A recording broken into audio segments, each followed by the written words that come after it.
औज़ुबिल्लाहि मिनश्शैतानिर्रजीम बिस्मिल्लाहिर्रहमानिर्रहीम।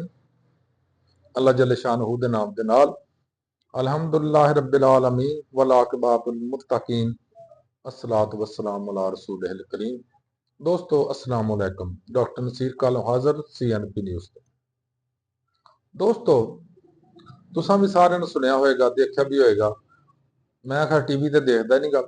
ਉਹਦੀ ਇੱਕ ਵਜ੍ਹਾ ਇਹ ਆ ਕਿ ਸਾਰਾ ਦਿਨ ਹੀ ਝੂਠ ਬੋਲਦੇ ਨੇ ਔਰ ਜਿੰਨੇ ਪ੍ਰੋਗਰਾਮ ਇਹਨਾਂ ਦੇ ਝੂਠ ਤੇ ਮੁਨਹਸਰ ਹੁੰਦੇ ਨੇ ਔਰ ਜੋ ਸੱਚਾਈ ਹੈ ਇਹਨਾਂ ਦੱਸਣੀ ਕੋਈ ਨਹੀਂ ਔਰ ਜੋ ਮਤਲਬ ਇਹ ਸਮਝਦੇ ਨੇ ਕਿ ਇਹਨਾਂ ਨੂੰ ਫਾਇਦਾ ਹੁੰਦਾ, ਗਵਰਨਮੈਂਟ ਨੂੰ ਫਾਇਦਾ, ਉਹ ਹੀ ਇਹਨਾਂ ਨੇ ਬੋਲ ਬਾਰ-ਬਾਰ ਇੱਕੋ ਟੱਪ ਕੇ ਦੇਈ ਜਾਣਾ। ਅਦਰਵਾਈਜ਼ ਇੰਟਰਨੈਸ਼ਨਲੀ ਵੀ ਐਡੀ ਕੋਈ ਖਾਸ ਗੱਲ ਨਹੀਂ ਕਰਨੀ ਔਰ ਨੈਸ਼ਨਲੀ ਵੀ ਕੋਈ ਖਾਸ ਗੱਲ ਨਹੀਂ ਕਰਨੀ। ਦੋਸਤੋ ਤੁਸੀਂ ਦੇਖਿਆ ਹੋਣਾ 2-4 ਦਿਨ ਪਹਿਲੇ ਆਸਟ੍ਰੇਲੀਆ ਦੇ ਅੰਦਰ ਇੱਕ ਹਮਲਾ ਹੋਇਆ ਜਿਸ 'ਚ 2 ਬੰਦਿਆਂ ਨੇ ਜਿਹੜੇ ਕਲੇਮ ਕੀਤੇ ਜਾਂਦੇ ਸੀ ਕਿ ਮੁਸਲਮਾਨ ਨੇ, ਬਾਪ ਬੇਟਾ ਨੇ, ਉਹਨਾਂ ਨੇ ਯਹੂਦੀਆਂ ਦਾ ਕੋਈ ਪ੍ਰੋਗਰਾਮ ਸੀ ਜਾਂ ਕੋਈ ਫੰਕਸ਼ਨ ਸੀ, ਉੱਥੇ ਫਾਇਰਿੰਗ ਕੀਤੀ ਔਰ ਉੱਥੇ ਕਾਫੀ ਸਾਰੇ ਯਹੂਦੀ ਮਾਰੇ ਗਏ, ਜਿਨ੍ਹਾਂ ਚੋਂ ਜਿਹੜਾ ਫਾਇਰਰ ਸੀ ਜਾਂ ਜਿਹੜਾ ਨਿਸ਼ਾਨੇਬਾਜ਼ ਸੀ ਜਾਂ ਤਖਰੀਬਕਾਰ ਸੀ, ਉਹਨਾਂ ਚੋਂ ਵੀ ਇੱਕ ਬੰਦਾ ਜਿਹੜਾ ਉਹ ਸੁਣਿਆ ਜਾਂਦਾ ਕਿ ਉਹ ਹਲਾਕ ਹੋ ਗਿਆ, ਜਦੋਂ ਕਿ ਦੂਸਰੇ ਨੂੰ ਫੜ ਲਿਆ ਇੱਕ ਪਾਕਿਸਤਾਨੀ ਅਹਿਮਦ ਨਾਮੀ ਬੰਦੇ ਨੇ। ਅੱਛਾ, ਇੰਡੀਅਨ ਟੀਵੀ ਨੇ ਇਹਦੇ ਖਿਲਾਫ, ਹੁਣ ਇੰਡੀਆ ਦਾ ਟੀਵੀ ਚੈਨਲ ਹੋਣ, ਇੰਡੀਆ ਦੀ ਸਿਆਸਤ ਹੋਵੇ, ਇੰਡੀਆ ਦੀ ਏਜੰਸੀਆਂ ਹੋਣ, ਇੰਡੀਆ ਦੀ ਇੰਟੈਲੀਜੈਂਸੀਆਂ ਹੋਣ ਤੇ ਉਹ ਜਨਾਬ ਪਾਕਿਸਤਾਨ ਨੂੰ ਮਾਫ ਕਰ ਦੇਣ ਕਿਸੇ ਲਿਹਾਜ਼ ਨਾਲ। ਇਹ ਕਤਲ ਹੋ ਹੀ ਨਹੀਂ ਸਕਦਾ। ਇਹ ਤੇ ਪਾਕਿਸਤਾਨੀ ਨੇ ਮਾਸ਼ਾਅੱਲਾ ਜਿਹੜੇ ਇੰਡੀਆ ਦਾ ਨਾਂ ਲੈਂਦੇ ਸ਼ਰਮ ਆਉਂਦੀ ਆ, ਇੰਡੀਆ ਦੇ ਲੈਂਦੇ ਡਰ ਆਉਂਦਾ ਵੇ, ਇੰਡੀਆ ਦਾ ਨਾਂ ਲੈਂਦਿਆਂ ਪਤਾ ਨਹੀਂ ਕੀ ਕੁਛ ਇਹਨਾਂ ਦੇ ਦਿਲਾਂ 'ਚ ਹੁੰਦਾ। ਹਕੂਮਤ ਸਮੇਤ ਸਾਡਾ ਕੋਈ ਬੰਦਾ ਵੀ ਉਹਦਾ ਨਾਂ ਨਹੀਂ ਲੈਣ ਨੂੰ ਤਿਆਰ, ਲੇਕਿਨ ਇਹੋ ਜਿਹਾ ਕੋਈ ਮੌਕਾ ਦੁਨੀਆ 'ਚ ਕਿਸੇ ਵੀ ਜਗ੍ਹਾ ਤੇ ਆ ਜਾਂਦਾ, ਇੰਡੀਆ ਸਭ ਤੋਂ ਪਹਿਲੇ ਵਾਹ ਵੇਲਾ ਔਰ ਬਕੜਬਾ ਕਰਨਾ ਸ਼ੁਰੂ ਕਰ ਦੇਗਾ ਕਿ ਜਨਾਬ ਇਹ ਪਾਕਿਸਤਾਨੀ ਸੀ, ਇਹ ਜਨਾਬ ਪਾਕਿਸਤਾਨ ਨੇ ਕਰਵਾਇਆ। ਕੋਈ ਨਵੀਦ ਨਾਮੀ ਲੜਕਾ ਸੀ ਉੱਥੇ ਜਿਹੜਾ ਉਹ ਤਖਰੀਬਕਾਰ ਸੀ, ਉਹਨਾਂ ਨੇ ਜਨਾਬ ਇੱਕ ਹੋਰ ਨਵੀਦ ਨਾਮੀ ਮੁੰਡਾ ਸੀ ਪਾਕਿਸਤਾਨ ਦਾ, ਉਹਦੇ ਨਾਂ ਤੇ ਚਲਾਤਾ ਕਿ ਇਹ ਜਨਾਬ ਸਾਰਾ ਪਾਕਿਸਤਾਨੀ ਨਵੀਦ ਨੇ ਇਹਨੇ ਹਮਲਾ ਕੀਤਾ, ਉਹਦੇ ਬਾਪ ਨੇ, ਇਹਨਾਂ ਦੋਵਾਂ ਮਿਲ ਕੇ ਜਨਾਬ ਇਹ ਕਰਤਾ ਉਹ ਕਰਤਾ। ਉਸ ਤੋਂ ਬਾਅਦ ਉਸ ਨਵੀਦ ਨੇ ਜਿਹੜਾ ਪਾਕਿਸਤਾਨੀ ਸੀ ਟੀਵੀ ਚੈਨਲਸ ਦੇ ਉੱਪਰ ਆ ਕੇ ਉਹਨੇ ਬੜਾ ਅੱਛਾ ਬਿਆਨ ਦਿੱਤਾ, ਬੜੇ ਅੱਛੇ ਅੰਦਾਜ਼ 'ਚ ਉਹਨੇ ਆਪਣੇ ਆਪ ਨੂੰ ਕਲੀਅਰੈਂਸ ਲਈ ਇਹਨਾਂ ਕੋਲ ਕਿ ਬਈ ਮੇਰਾ ਤਾਂ ਉਹਦੇ ਨਾਲ ਤਾਲੁਕ ਹੀ ਨਹੀਂ ਹੈ, ਮੈਂ ਤਾਂ ਉਹਨੂੰ ਜਾਣਦਾ ਨਹੀਂ, ਮੈਂ ਤਾਂ ਉਸ ਮੁਕਾਮ ਤੇ ਨਹੀਂ ਆ, ਮੇਰਾ ਨਾਂ ਇੰਡੀਆ ਟੀਵੀ ਕਿਉਂ ਬਕ ਰਿਜਾਰਡ ਹੈ ਮੇਰੇ ਮੁਤਲਕ।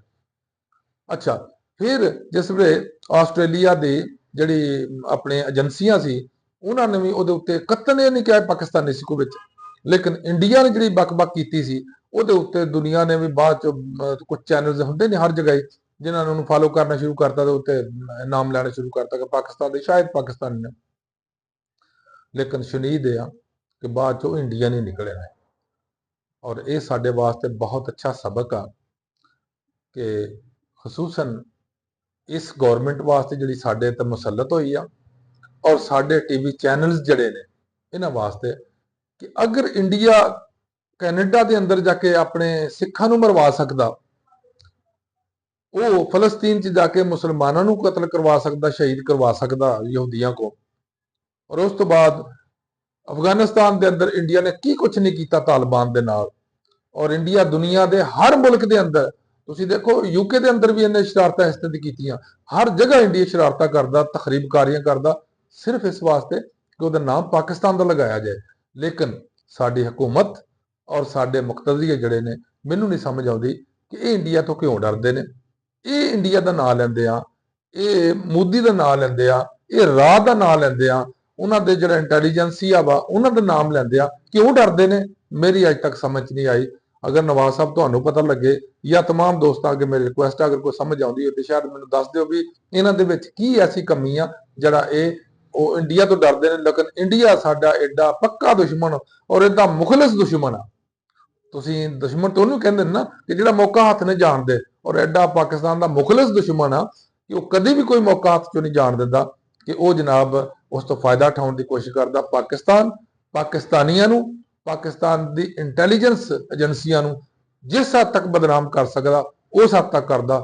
ਲੇਕਿਨ ਸੁਣਿਆ ਇਹ ਆ ਕਿ ਬਾਜਵਾ ਸਾਹਿਬ ਆਪਣੇ ਦੌਰੇ ਹਕੂਮਤ 'ਚ ਬੜੀ ਕੋਸ਼ਿਸ਼ ਕਰ ਰਹੇ ਸੀ, ਲੋਕਾਂ ਨੂੰ ਕਹਿੰਦੇ ਸੀ ਕਿ ਅਸੀਂ ਇੰਡੀਆ ਨਾਲ ਲੜ ਨਹੀਂ ਸਕਦੇ ਔਰ ਅਸੀਂ ਇੰਡੀਆ ਨਾਲ ਸੁਲ੍ਹਾ ਕਰਨੀ ਚਾਹੁੰਦੇ ਹਾਂ, ਅਸੀਂ ਇੰਡੀਆ ਨਾਲ ਵੀ ਇਸਰਾਈਲ ਨਾਲ ਸੁਲ੍ਹਾ ਕਰ। ਵਲਾਲ ਇਹ ਕਿੱਸਾ ਤੱਕ ਸਹੀ ਹੈ ਜਾਂ ਕਿੱਸਾ ਤੱਕ ਗਲਤ ਹੈ, ਲੇਕਿਨ ਇਹ ਆਮ ਗੱਲ ਕੀਤੀ ਜਾਂਦੀ, ਬਹੁਤ ਸਾਰੇ ਲੋਕ ਇਹ ਕਰਦੇ ਸੀ ਕਿ ਇਹ ਨਾ ਸਾਡੇ ਉਸ ਦੌਰ ਦੇ ਜਿਹੜੇ ਲੋਕ ਸਨ ਉਹ ਇਹਨਾਂ ਦਾ ਜ਼ਿਹਨ ਸੀਗਾ ਜੋ ਅੱਜ ਇਸ ਹਕੂਮਤ ਦਾ ਜ਼ਿਹਨ ਆ ਕਿ ਇੰਡੀਆ ਨਾਲ ਦੋਸਤੀ ਹੋਣੀ ਚਾਹੀਦੀ ਆ, ਬਾਕੀ ਪਾਕਿਸਤਾਨ ਜਾਏ ਜਿੱਧਰ ਮਰਜ਼ੀ, ਕੋਈ ਗੱਲ ਨਹੀਂ। ਲੇਕਿਨ ਇੰਡੀਆ ਵਾਲਿਆਂ ਕਦੀ ਇਹ ਨਹੀਂ ਸੋਚਿਆ ਕਿ ਪਾਕਿਸਤਾਨ ਨਾਲ ਦੋਸਤੀ ਹੋਣੀ ਚਾਹੀਦੀ ਆ, ਬਲਕਿ ਉਹ ਹਰ ਲਮਹੇ ਸੋਚਦੇ ਨੇ ਕਿ ਪਾਕਿਸਤਾਨ ਨਾਲ ਦੁਸ਼ਮਣੀ ਜਿਹੜੀ ਆ ਉਹਨੂੰ ਹਾਈਲਾਈਟ ਕਰਨਾ ਚਾਹੀਦਾ ਔਰ ਪਾਕਿਸਤਾਨ ਦੇ ਖਿਲਾਫ ਜਿੰਨਾ ਵੀ ਪ੍ਰੋਪੇਗੈਂਡਾ ਕਰ ਸਕਦੇ ਉਨਾ ਹੀ ਕਰਨਾ ਚਾਹੀਦਾ। ਅੱਛਾ, ਇਹ ਸੀ ਦੂਸਰੇ ਨੰਬਰ ਤੇ ਆ ਗਿਆ ਦੋਸਤੋ, ਤੁਹਾਨੂੰ ਪਤਾ ਹੀ ਹੋਣਾ ਕਿ ਕੱਲ ਪਰਸੋਂ ਮੰਗਲਵਾਰ ਦਿਨ ਹੈ ਸੀ ਉੱਥੇ ਜਿਹੜੀ ਜੇਲ੍ਹ ਹੈ ਪਿੰਡੀ 'ਚ, ਅਡਿਆਲਾ ਜੇਲ੍ਹ, ਉੱਥੇ ਬੜਾ ਹੱਲਾ ਗੁੱਲਾ ਆ। ਇਸ ਤੋਂ ਇੱਕ ਹਫ਼ਤਾ ਪਹਿਲੇ ਵੀ ਹੋਇਆ ਔਰ ਉੱਥੇ ਵਾਟਰ ਕੈਨਨਸ ਇਸਤੇਮਾਲ ਕੀਤੀਆਂ ਗਈਆਂ, ਬੜੇ ਪ੍ਰੈਸ਼ਰ ਨਾਲ ਮਾਰਦੇ ਨੇ। ਲੇਕਿਨ ਸਭ ਤੋਂ ਅਫਸੋਸਨਾਕ ਗੱਲ ਇਹ ਆ ਕਿ ਅਸੀਂ ਸਾਡੇ ਤਾਕਤਵਰ ਏਜੰਸੀਆਂ ਜਾਂ ਸਾਡੇ ਤਾਕਤਵਰ ਹਕੂਮਤਾਂ ਜਾਂ ਸਾਡੇ ਤਾਕਤਵਰ ਲੋਕ ਆਪਣੇ ਮੁਲਕ ਦੇ ਅੰਦਰ ਡੰਡਾ ਸੋਟਾਂ ਨੂੰ ਐਡੇ ਸ਼ੌਕ ਰੱਖਦੇ ਨੇ ਔਰ ਐਡੇ ਟ੍ਰੇਨਡ ਨੇ ਜਿਹਦਾ ਹਿਸਾਬ ਕੋਈ ਨਹੀਂ, ਲੇਕਿਨ ਬਾਹਰ ਸਾਡੇ ਨਾਲ ਜੋ ਹਸ਼ਰ ਹੁੰਦਾ, ਜੋ ਸਾਡੇ ਔਕਾਤ ਆ ਬਾਹਰ ਦੀ, ਉਹ ਮੈਂ ਇੱਕ ਮਿਸਾਲ ਛੋਟੀ ਜਿਹੀ ਤੁਹਾਨੂੰ ਦੱਸਣਾ, ਉਹਦੇ ਵੱਲ ਕੋਈ ਵੀ ਤਵੱਜੋ ਨਹੀਂ ਦਿੰਦੇ ਕਿ ਸਾਡਾ ਬਾਹਰ ਵਕਾਰ ਕਿੰਨਾ ਵਾ, ਸਾਡਾ ਇੱਜ਼ਤ ਇਹਤਰਾਮ ਕਿੰਨਾ ਔਰ ਸਾਨੂੰ ਕਿਸ ਨਜ਼ਰ ਨਾਲ ਦੇਖਿਆ ਜਾਂਦਾ। ਮੈਂ ਇੱਥੋਂ ਸਾਊਦੀਆ ਜਾਣਾ ਸੀਗਾ, ਉੱਥੇ ਜਿਸ ਵੇਲੇ ਮੈਂ ਜਾ ਕੇ ਉਤਰਿਆ 에ਅਰਪੋਰਟ ਤੇ, ਪਹਿਲੇ ਮੈਂ ਜਾਣਾ ਸੀ ਬਹਿਰੇਨ 에ਅਰਪੋਰਟ ਤੇ ਉਤਰਿਆ। ਉੱਥੋਂ ਉਤਰ ਕੇ ਮੈਂ ਆਪਣਾ ਕਲੀਅਰੈਂਸ ਕਰਵਾ ਕੇ ਜਦੋਂ ਬਾਹਰ ਨਿਕਲਣ ਲੱਗਾ ਤਾਂ ਜਿੰਨੇ ਲੋਕ ਬਾਹਰ ਆ ਰਹੇ ਸੀ, ਮੈਂ ਉਦੋਂ ਟਾਈ ਪੈਂਟ ਕੋਟ ਵਗੈਰਾ ਪਾਇਆ ਸੀਗਾ, ਉਹ ਮੈਨੂੰ ਜਿਹੜੇ ਉੱਥੇ ਉਹਨਾਂ ਦੇ ਏਜੰਸੀ ਦੇ ਬੰਦੇ ਸੀ ਨਾ ਖੜੇ, ਉਹਨਾਂ ਮੈਨੂੰ ਦੇਖ ਕੇ ਕਿ ਸ਼ਾਇਦ ਕਿਸੇ ਮਗਰਬੀ ਮੁਲਕ ਚੋਂ ਆਇਆ ਜਾਂ ਕਿਸੇ ਪਤਾ ਨਹੀਂ ਕਿਹੜੇ ਮੁਲਕ ਚੋਂ ਆਇਆ, ਮੈਨੂੰ ਉਹਨੇ ਇਸ਼ਾਰਾ ਕੀਤਾ ਕਿ ਤੁਸੀਂ ਇਸ ਗੇਟ ਥਾਣੀ ਬਾਹਰ ਨਿਕਲ ਜਾਓ। ਮੈਂ ਜਦੋਂ ਨਿਕਲਣ ਲੱਗਾ ਤੇ ਮੈਨੂੰ ਕਹਿੰਦੇ, ਉਹਨਾਂ ਨੇ ਸਵਾਲ ਕੀਤਾ ਫਰਾਮ ਵੇਅਰ, ਮੈਂ ਕਿਹਾ ਜੀ ਫਰਾਮ ਪਾਕਿਸਤਾਨ। ਫੌਰਨ ਉਹਨਾਂ ਨੇ ਪੈਂਤਰਾ ਬਦਲਿਆ, ਉਹਨੇ ਕਿਹਾ ਵਾਪਸ turn back, go to this room and then after clearance go out। ਲਓ ਜੀ, ਉੱਥੋਂ ਮੈਂ ਵਾਪਸ ਹੋਇਆ। ਬਾਕੀ ਪਾਕਿਸਤਾਨੀ ਜਿੰਨੇ ਸਾਰਿਆਂ ਨੂੰ ਉਧਰ ਭੇਜੇ ਜਾਂਦੇ, ਉੱਥੋਂ ਕਲੀਅਰੈਂਸ ਪਹਿਲੇ ਕਰਵਾਉਂਦੇ ਸੀ ਤੇ ਫਿਰ ਉਹਨਾਂ ਨੂੰ ਬਾਹਰ ਕੱਢਦੇ ਸੀ, ਜਦੋਂ ਕਿ ਬਾਕੀ ਜਿੰਨੇ ਹੀ ਮੁਲਕਾਂ ਦੇ ਲੋਕ ਆ ਰਹੇ ਸੀ ਉਹਦੇ ਉੱਥੇ ਐਗਜ਼ਿਟ ਹੋ ਰਹੇ ਸੀ, ਉਹਨੂੰ ਕੋਈ ਪੁੱਛਦਾ ਨਹੀਂ ਸੀ, ਉਹਨੂੰ ਕਹਿੰਦੇ ਤੁਸੀਂ ਇਸ ਦਰਵਾਜ਼ੇ ਤੋਂ ਬਾਹਰ ਨਿਕਲਦੇ ਜਾਓ। ਯਾਨੀ ਸਾਡਾ ਵਕਾਰ, ਸਾਡੇ ਪਾਸਪੋਰਟ ਦੀ ਅਹਿਮੀਅਤ ਔਰ ਸਾਡੇ ਪਾਸਪੋਰਟ ਦੀ ਜੋ ਕਦਰੋ ਮੰਜ਼ਿਲਤ ਆ, ਉਹ ਮੈਂ ਤੁਹਾਡੇ ਅੱਗੇ ਗੁਜ਼ਾਰਿਸ਼ ਕੀਤੀ ਆ। ਲੇਕਿਨ ਇਹਦੇ ਨਾਲ ਨਾਲ ਜੋ ਮੁਲਕ ਦਾ ਵਕਾਰ ਔਰ ਜੋ ਇਹ ਸਾਡੀ ਕਰੰਸੀ, ਸਾਡੀ ਇਕਨੋਮੀ ਔਰ ਸਾਡੇ ਪਾਸਪੋਰਟ ਦਾ ਜੋ ਹਸ਼ਰ ਨਸ਼ਰ ਇਹ ਹਕੂਮਤ ਕਰ ਰਹੀ ਆ, ਅੱਲਾਹ ਤਾਲਾ ਅੱਗੇ ਦੁਆ ਵਾ, ਅੱਲਾਹ ਤਾਲਾ ਸਾਡੇ ਪਾਕਿਸਤਾਨ ਤੇ ਔਰ ਸਾਡੇ ਪਾਕਿਸਤਾਨ ਤੇ ਆਪਣਾ ਕਰਮ ਫਰਮਾਏ ਔਰ ਸਾਡੇ ਮਿਹਰਬਾਨੀ। ਅਸਲਾਮ ਵਾਲੇकुम, अल्लाह हाफिज़।